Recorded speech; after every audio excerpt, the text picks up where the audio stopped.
Nama Manohara Odelia Pinot kembali menjadi perbincangan setelah kisah pribadinya soal hubungan dengan sang ibu viral di media sosial. Melalui unggahan Instagram Story yang kini telah dihapus, Manohara mengungkap pengalaman masa lalu yang menurutnya penuh tekanan emosional. Ia menyebut sang ibu Daisy Fajarina telah lama terlibat praktik ilmu hitam dan kerap membawanya ke dukun serta ritual tertentu. Manohara mengaku dipaksa menjalani berbagai prosesi yang membingungkan dan menakutkan, mulai dari minum air ritual hingga mandi minyak yang meninggalkan trauma mendalam. Ia menegaskan bahwa tindakan tersebut bukan bagian dari ajaran agama, melainkan bentuk kekerasan psikologis yang dialaminya sejak dulu. Pengakuan ini muncul tidak lama setelah Manohara menyatakan telah memutus kontak dengan ibunya. Ia menyebut kedekatan yang selama ini terlihat di publik hanyalah pencitraan. Sementara di balik itu ia mengalami tekanan mental hingga manipulasi. Seiring bertambahnya usia dan kemandirian, Manohara akhirnya berani mengambil sikap dan menguasai hidupnya sendiri. Riwayat konflik ini turut mengingatkan publik pada masa lalunya yang penuh sorotan, termasuk pernikahannya dengan Pangeran Kelantan yang berujung pada dugaan KDRT. Nah, gimana nih menurut netizen yang terhormat? Silahkan berkomentar ya. Dari kisah Manohara dan Aurelia kita boleh belajar ya. Jadi sebenarnya ini kebanyakan tuh korban dari orang tua. Karena di sekitar saya pun ada yang hanya saja saya nggak bisa berbuat apa-apa, dan itu adalah korban dari orang tua. Nah, yang seperti ini sebenarnya gampang banget dimanipulasi sama pria-pria yang seperti ini. Bener, sangat mudah banget dimanipulasi dengan iming-iming. Ingat ya, iming-iming. Korban itu biasanya mereka juga lagi mencari jati diri mereka, karena dari kehidupan mereka yang sulit secara ekonomi ya, jadi mereka mau mencari sesuatu tuh yang instan untuk memperbaiki kehidupan ekonominya mereka dan untuk menaikkan status sosial. Makanya kita supaya tidak menjadi korban dari orang tua, sebenarnya yang paling banyak berperan. Orang tua harus lebih tegas, harus lebih ketat untuk memperhatikan jamnya mereka di luar, dan kalau bisa kita sebagai orang tua harus lebih banyak mendampingi mereka. Yaitu tadi, karena seperti ini gampang banget dimanipulasi. Ya, kalau bisa kita sebagai orang tua memang harus lebih banyak berkomunikasi dengan untuk urusan cowok, untuk urusan pacar mereka, kita harus lebih banyak berkomunikasi. Dan kalau bisa kita hanya sebagai pendengar dulu. Nah, setelah itu baru kita menjadi penasehat buat kita, mana yang baik dan mana yang tidak yang harus mereka ikuti dan mereka lakukan. Satu hal lagi, peran ayah yang paling penting. Jangan sampai kita menjadi anak-anak yang kekurangan kasih sayang ayah. Kalau mereka sudah mendapatkan kasih sayang yang penuh dari ayahnya, mereka nggak gampang kok dimanipulasi. Mereka nggak butuh cinta itu, karena cinta itu sudah mereka dapatkan dari ayahnya mereka.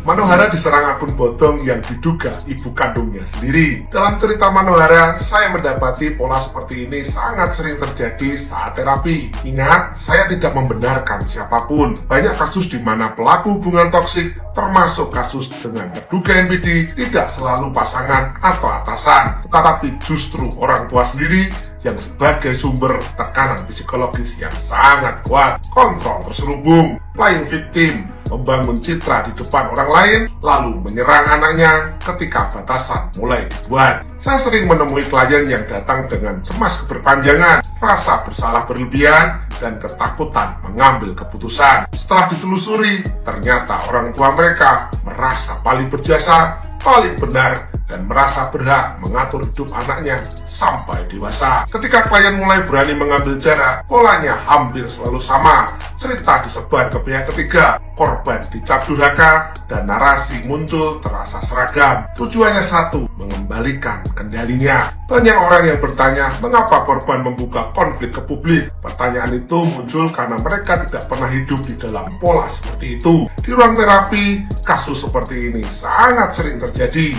Hanya saja tanpa kamera, tanpa sorotan. Yang perlu diingat, apapun keadaan mental korban, Anda masih punya jalan untuk pulih. Bebaskan emosional Anda. Siapa sih yang nggak tahu Manohara? Buat kalian yang lupa atau nggak tahu, Manohara dulu sempet banget ramai karena dia tuh menikah dengan pangeran dari Malaysia. Di pernikahan mereka berdua saat itu, Manohara tuh benar-benar mengalami abusive yang sangat parah, manipulasi.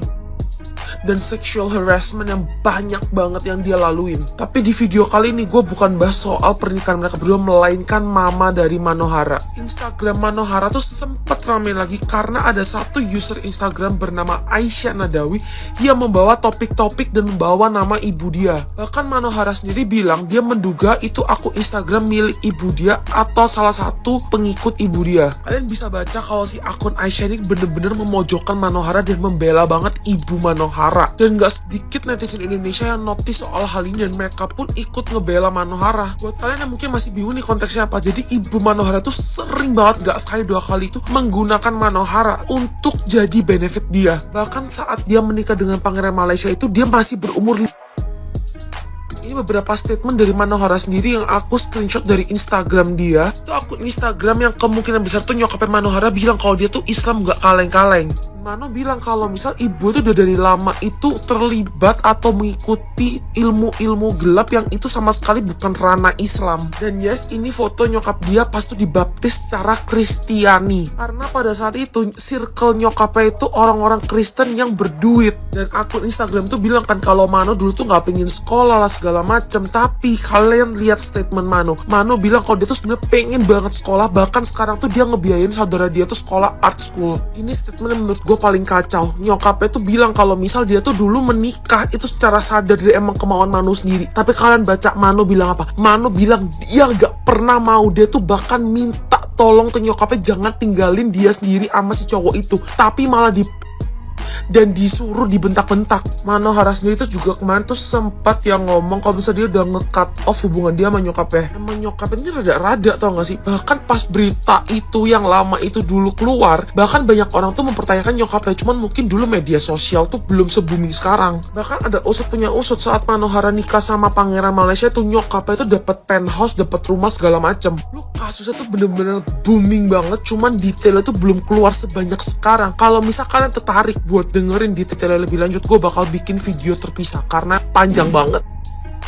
Hot news terkini datang dari artis cantik Manohara. Katanya bahwa dia memutuskan kontak dengan ibu kandungnya. Jadi videonya itu tadi bagi mampir di berandaku ya.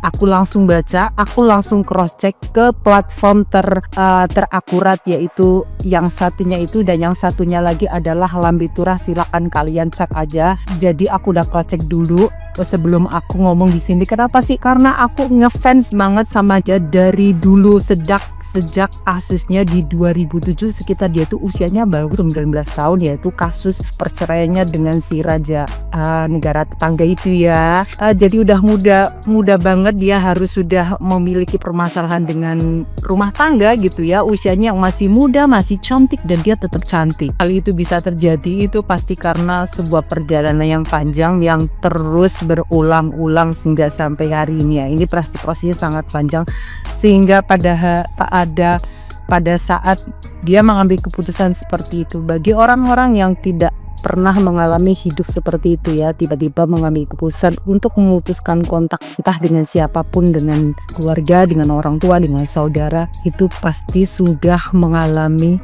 banyak sekali luka yang sudah tidak bisa lagi diucapkan. Sehingga itu ya, menurut aku yang terjadi seperti itu. Jadi kebanyakan orang itu dia akan bilang, itu kan saudara kamu, itu kan orang tua kamu, karena mereka nggak pernah ngerti rasanya gimana gitu ya. Jadi sekarang lagi banyak rame ya kasus-kasus seperti ini. Menurut aku setuju sih dengan keputusannya. Itu artinya kita itu sudah sadar kita sudah sadar kalau kita itu nggak pernah dihargai apa yang sudah kita perjuangkan tanpa syarat, dan pada masa kita mengambil keputusan untuk memutuskan kontak, bukan menghilangkan kontak ya, tapi memutuskan kontak. Demi apa coba? Demi kita di hari ini menjadi lebih sehat dan lebih bahagia. Kita nggak akan lagi terjebak di drama-drama seperti itu. Jadi ya tepat, saya rasa kalian yang masih ada atau yang masih atau sedang, semoga cepat sadar ya. Jangan pernah menuntut orang lain sadar, tapi kamu harus sadar dan cepat-cepat pergi, cepat-cepat angkat kaki, cepat-cepat diputuskan kalau kamu masih dalam lingkungan seperti itu. Oke, saya jamin kamu akan tahu manfaatnya seperti apa, rasanya seperti apa, lebih bahagia.